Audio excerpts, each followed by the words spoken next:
Our next speaker is Dr. Dzifa. She's a consultant rheumatologist from Accra Medical Center, Ghana. She is the current president of AFLA, and she is the first native African to become a president of AFLA. And over to her speech.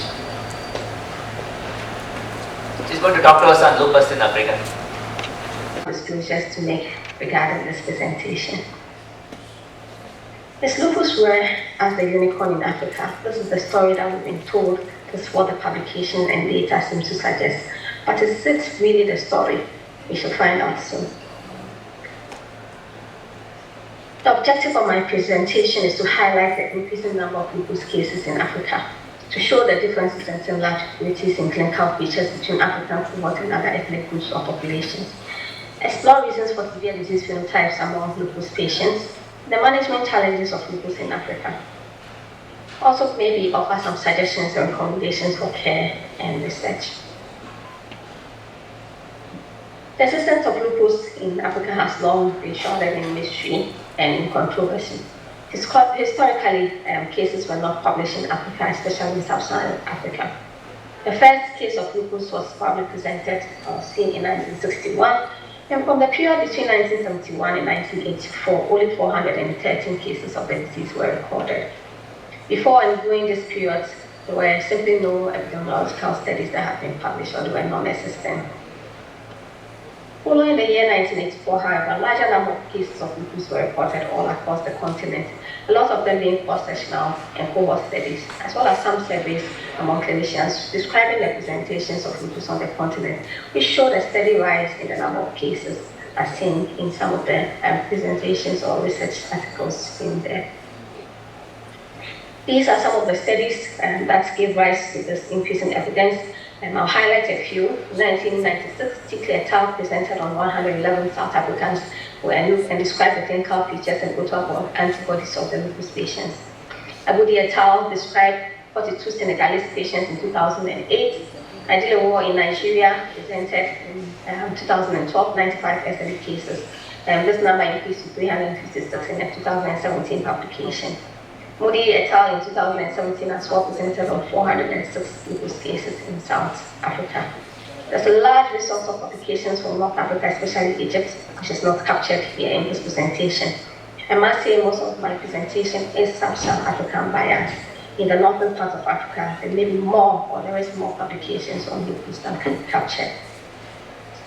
In Ghana, where I come from, currently our cohort of lupus patients stand at about 871 in an unpublished data. This still doesn't give an accurate picture of the number of cases that are there. Isuma et al. Attempted to look at the prevalence, look at the patients that were there in South Africa by looking at a systematic review and doing a systematic review meta-analysis, where he pulled together 28,375 individuals across general medicine and rheumatological hospital cases in sub-Saharan Africa, and found a prevalence of 1.7% of lupus cases among the patients. These are some of the cases that were done by Isuma et al. As you can see, most of these were cross-sectional studies across only sub-Saharan African countries, which are quite few, represented here. Most of these were urban-based hospitals, and as you look at the number of participants who have lupus, these are grossly lower than what has been presented earlier in the slide shown from the individual descriptions of some of the authors. And so then, even in this systematic review, the numbers are grossly lower again, so that doesn't present a really accurate picture also. Now, what is the reason for this increase in numbers, or what the reason for the thought that these cases were not there? Earlier, Deborah Simmons proposed a prevalence gradient theory, which suggests that lupus was rare in Black Africans compared to people of African descent who lived in the more developed countries or in the Americas and Europe. And when you look at people migrants who moved from native African countries to these developed countries, then the prevalence or incidence of lupus seemed to increase. Why was this so? There are other theories that have come out for that, which we will talk about in the subsequent slide. But there was simply lack of evidence from epidemiological studies to support this. There are, however, other reasons that explain why the gradient increased, such as limited resources for diagnosis, which is a problem that is currently so ongoing. There are limited specialists for access to healthcare which have long bedeviled the continent. But there may be also factors that may increase the incidence, such as increasing environmental risk factors such as diet, smoking, viral infection, and pollution both indoor and outdoor. Now, this is a study that a survey that we did recently from the African League Against Rheumatology, looking at the number of rheumatologists who are available to diagnose rheumatic patients. This accurately then represents what is on the ground to make a diagnosis, supporting the fact that that may be the reason for the low diagnosis. Out of the 54 African countries, we found that only 2,970 rheumatologists were serving 1.96 billion population, representing 0.02 rheumatologists per 100,000 population, the highest being in Tunisia with about 0.86. The situation was quite worse in Southern Africa, with almost 17 countries having no record of rheumatologists at all. We know that when there are specialists, the diagnosis acumen increases.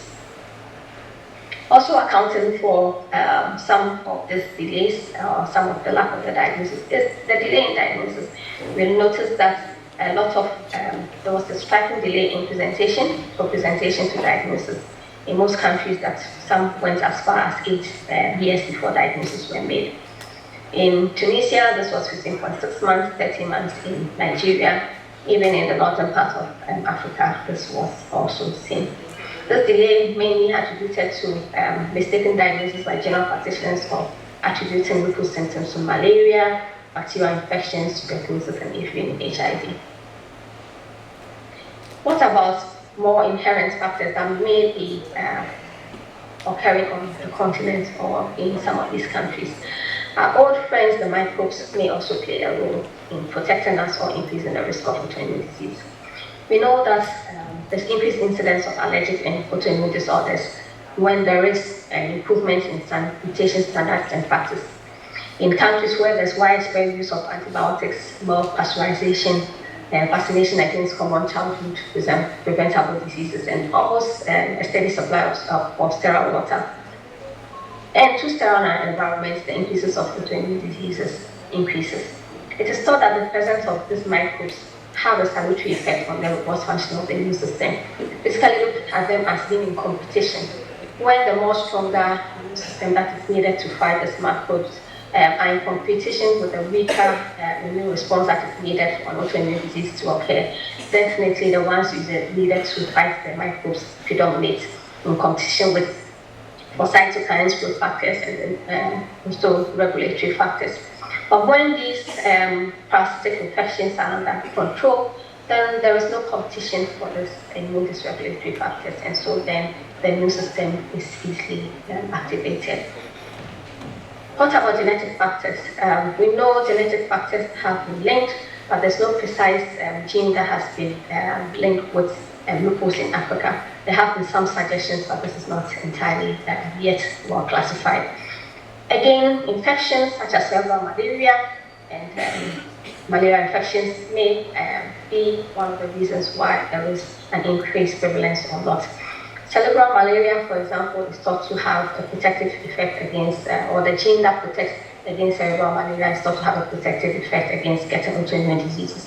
And so when, in the absence of this disease, then the risk for this autoimmune disease increases as we control malaria better. In a study of black women with SLE, there was no confirmed association between the HLA-DRB 0.301 and HLA-DRB 15.21 in this population, even though they identified independent SNPs which were located in the NAC class 2 region, which was consistent with other studies in Europe and Asia as being associated with SLE. In a relatively small study, it was also seen that HLA-DRB 1503 and HLA-DRB 1.03 were frequently associated with African American and Hispanic individuals with SLE. In the South African study, the prevalence of HLA-DRB 1.2 was higher in black individuals with SLE than in other ethnically much healthy individuals. HLA-DRB DQB1 0.201 was associated with the presence of antiviral antibodies rather than with the presence of SLE itself. And so there's a lot of inconsistencies. There's these MAC class code for different things. It's difficult to really pinpoint what exactly may be matched for genetic factors that may be at increased risk. The other genetic factors, such as APOLIPE1 gene, which we'll look at a few slides, which have been found to have an increased risk of more severe disease in SLE. So other differences or similarities between features in African cohorts and other ethnic groups. LUPUS, we know, occurs relatively earlier in the lives of patients in Sub-Saharan Africa. In the systematic review by Isuma et al. In other studies, the prevalence, the range lies between 29 and 39 years for patients in Africa. The similar male to female trends ranging from 18.1 male to female to 32.1. If you look at the clinical features, musculoskeletal, mucocutaneous, and hematological systems were the most commonly affected organ system in African populations. Arthritis was prevalent in about 70 to 90% of patients, mucocutaneous manifestations in about 78 to 82%. Lupus nephritis was found in about 53% or 50 to 53% of cases across Africa within the first few years.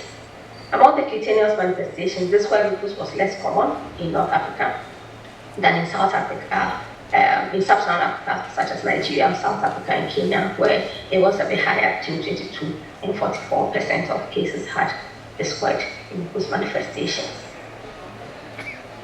What about some of the laboratory features? If you look at the data from Isuma et al. And their systematic review, it seems to suggest that patients from this Sub-Saharan Africa had low prevalence, not exactly low prevalence, but they didn't have as high as expected prevalence of ANA positive disease. This may be due to the fact that a lot of African countries have bedeviled with lack of resources to be able to conduct this test. So whether truly the prevalence of ANA positivity is as reported, or it's because a lot of the cohorts were not able to do these studies, is a little bit debatable. However, we also took a look at the ANA positivity in a study that we did in Ghana and Nigeria, in collaboration with the New York University with Dr. Blazer. And here samples were taken in Ghana and Nigeria, and also in Black African Americans in New York. ANA positivity was tested for, and so we're quite sure about the figures here. Now, if we apply this to the various criteria, it's on the surface doesn't look like much, but when you apply it to the diagnostic criteria, it may have an impact. In an abstract that we presented at the ACR in 2019, Dr. Blazer and et al. Showed that if you apply, if you look at the ANA positivity in Ghanaian patients using the ACR criteria, 85% would meet the criteria. In the Nigerian patients, 90% because of ANA negativity. In the African American cohort, 96% met the ACR criteria. If you use the SLIC criteria, 96% of the African Americans, again, quite coherent or concordant, met the criteria. This was, however, just 84 in the Ghanaian cohort and 87 in the Nigerian cohort. If, however, you use the new EULA ACR criteria, given the percentage of ANA negativity, then it has even wider implications. 95% of African Americans were able to go through the ACR EULA criteria with accuracy, but only 62% of the Ghanaians and 61% of the Nigerian cohort were able or matched with the ACR criteria. And so then that raises a bit of a challenge given this. So we either in Africa have to develop our own criteria, or look at the tests that are being offered to be sure that these are indeed accurate tests, or indeed are there ANA negative diseases in Sub-Saharan Africa. That's a question that more well-defined studies will be needed to do to be able to ascertain that. Other autoantibody vary among patients. In a comparative study of patients from Sudan who were compared with patients with lupus from Sweden, they found that antihistone antibodies and anti-double-stranded DNA antibodies were more common in Sweden than in Sudan, whereas anti-SNP antibodies were more common in Sudan than in Sweden. Just kind of matches the data that comes from African American populations in America and other places, where it seems to suggest that compared to other populations like Caucasians, African American patients tend to have more anti-Smith or RMP ENA panel positivity than other cohorts. If you look at reports from Tunisia as well, it also shows quite high occurrence of anti-Smith antibodies among others. Now this is our cohort in Ghana. This basically just presented some of the clinical features that seem to match what I presented earlier. We look at 100 of our patients in our cohort. Their mean age was about 32.4 years, mainly female, 99% of them were female. Onset of symptoms to diagnosis was quite prolonged, 8.5 years for 8.5 months for some of the patients. Again, as you can see, arthritis was the predominant feature that was seen in this cohort, followed by mainly the renal, neurological manifestations, and then hematological manifestations. Skin not as much, photo sensitivity not as much, again supporting other data that has presented in other countries. Our ENA positivity in our cohorts of 93 patients was 93%.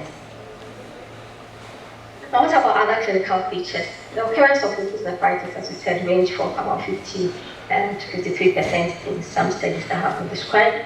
If we look at this report article that looked at lupus nephritis, mainly from biopsy studies across Africa compared to other parts of the world. Here, remember, these are mainly from biopsies, not just reported studies. So maybe a more accurate description of the prevalence or more precise definitions. If you look at the studies from from Africa itself, which are very few here, Egypt, Senegal, South Africa, you can see the prevalence of human biopsy lupus is quite low compared to other populations. It's about 12%, 13%, 19.1% being the highest shown in South Africa. Sudan 11.6, 4.1, 4.9% in Sudan. Again, this is not surprising given the fact that from the histological subtype in this population was a minimal change disease. And if you look at the study closely, it was mainly pediatric patients that was presented there. Now, what was the clinical features of some of these lupus nephritis patients? And most of them were treated with a combination of prednisolone and cyclophosphamide, which is not surprising given that those are the drugs that are commonly available and financially affordable for the patients. With increased mortality, most of them being due to sepsis and end-stage renal disease due to the poor outcomes in this patient. Mortality was quite high, between 11.9 to about 30.5% in this patient with lupus nephritis across the continent, which is indeed worrying. If you look at damage index, this is again the study which looked at our cohort in Ghana, where we're looking at the effect of the double risk variant for the apolipoprotein gene genotype on the patients. Looking at just the slim damage scores, you can see that it was mainly in the renal and neuropsychiatric domains, but the predominant areas followed by the peripheral vascular or the vascular as well as the musculoskeletal system has been where the predominant damage occurs. There are very few studies looking at damage caused by the disease across the continent. Mortality trends, in looking at the systematic review across the continent, showed quite wide ranges. Okay, and as you can see, some studies showed mortality as some didn't report any mortality in the pool and tau, with the highest being the study from Ghana, published by myself, where in hospital admitted cases, the mortality rate was 43.1%, which is really alarming. Now, the prevalence then of mortalities among these cases or articles that reported on mortality was 10.3%. Again, quite worrying compared to other trends which show much lower values. What are the reasons for this severe disease phenotypes? We know that there are extreme phenotypes of lupus reported in some South Africa, mainly caused by nephritis and neuropsychiatric manifestations. Majority of these patients are only able to see the rheumatologist at an advanced stage of diagnosis before much can be done and damage would have already occurred. This may be the byproduct of poverty with low levels of education, low socioeconomic status, limited access to healthcare, and certain cultural beliefs. Other studies also show that there's low disease recognition or awareness, and limited supply of rheumatologists, as I've described earlier, as being contributing factors to the late diagnosis in many African countries. Now we'll look at this in a little detail. Again, this is a study that was published among our Ghanaian patients, looking at their health-seeking behaviors when they were first had symptoms before presenting at the clinic or they were diagnosed. As you can see, in the first visit, quite a few sought care with primary care pharmacists and district hospitals. Very few were sent or seen at specialist clinics. But again, comparative numbers went to churches and traditional healers, emphasizing where we may be able to place educational activities to be able to catch patients early if we want to be able to intervene early. Prayer camps became a place of visit after their diagnosis of obviously African patients of African descent or African origin tend to quite spiritualize their diseases and diagnosis, and that can be a real challenge when we are managing them.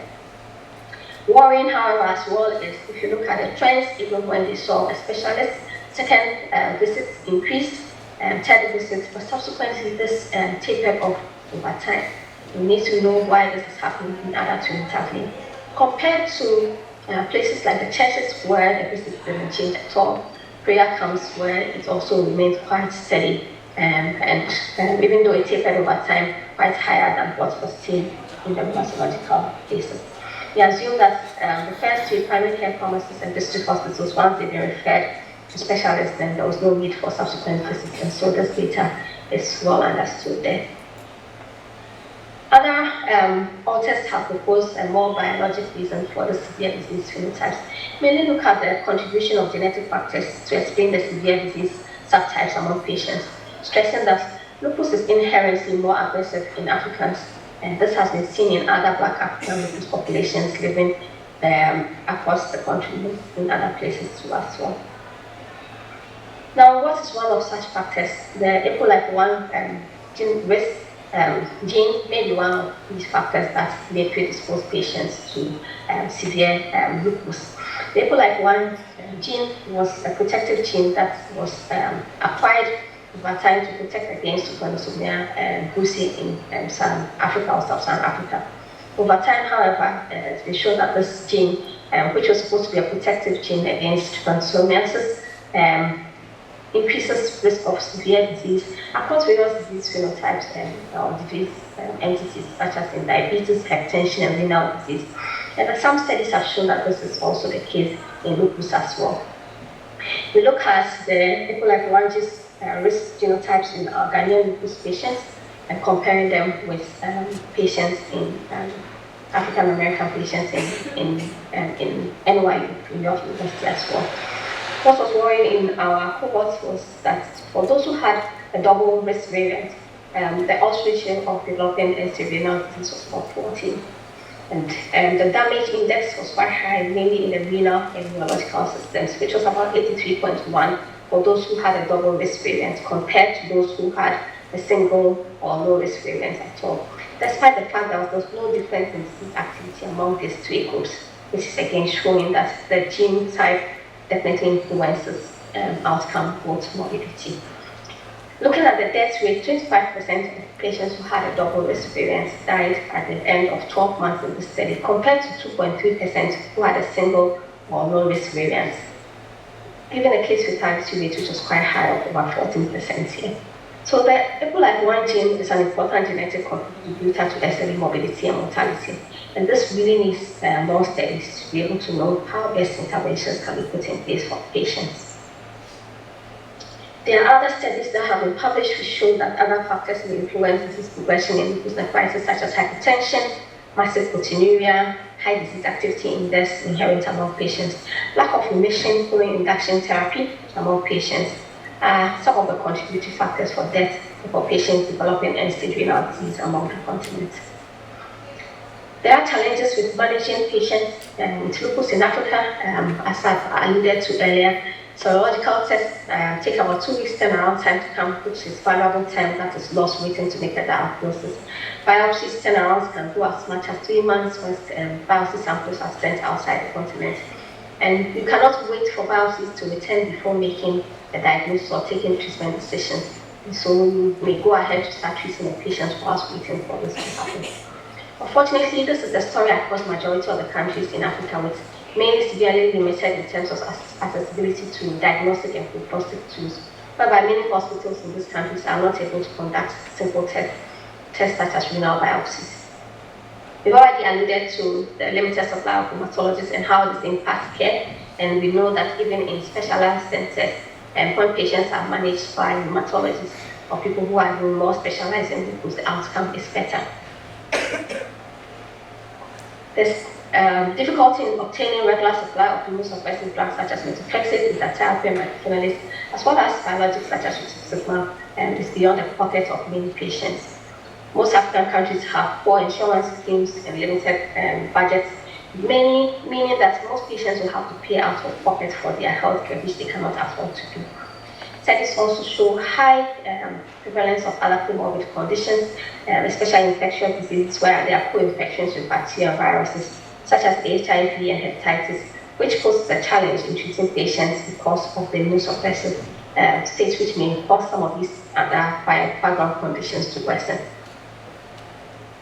How do we impact and improve care of lupus cases? We need to first of all start by educating and getting enough rheumatologists or healthcare personnel to be able to diagnose these diseases and care for the patients by strengthening lupus courses for our medical students, advancing the education of physicians.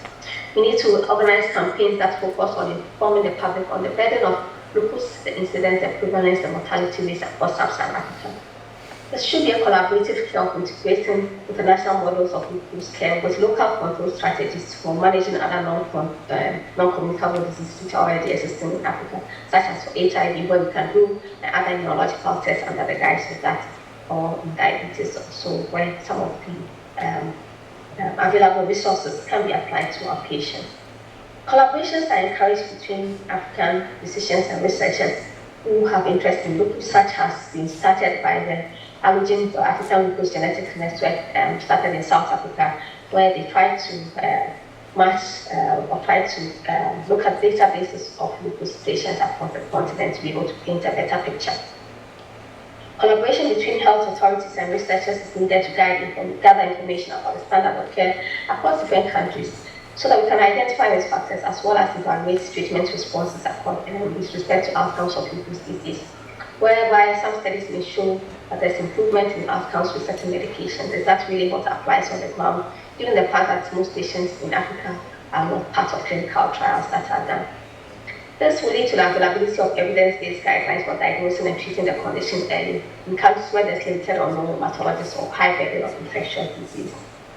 Another important control strategy will be the implementation of initiatives to locally establish special trial centers for lupus patients, which has capacity for performing this serological tests and biopsies using standard methods or applicable methods in the continent.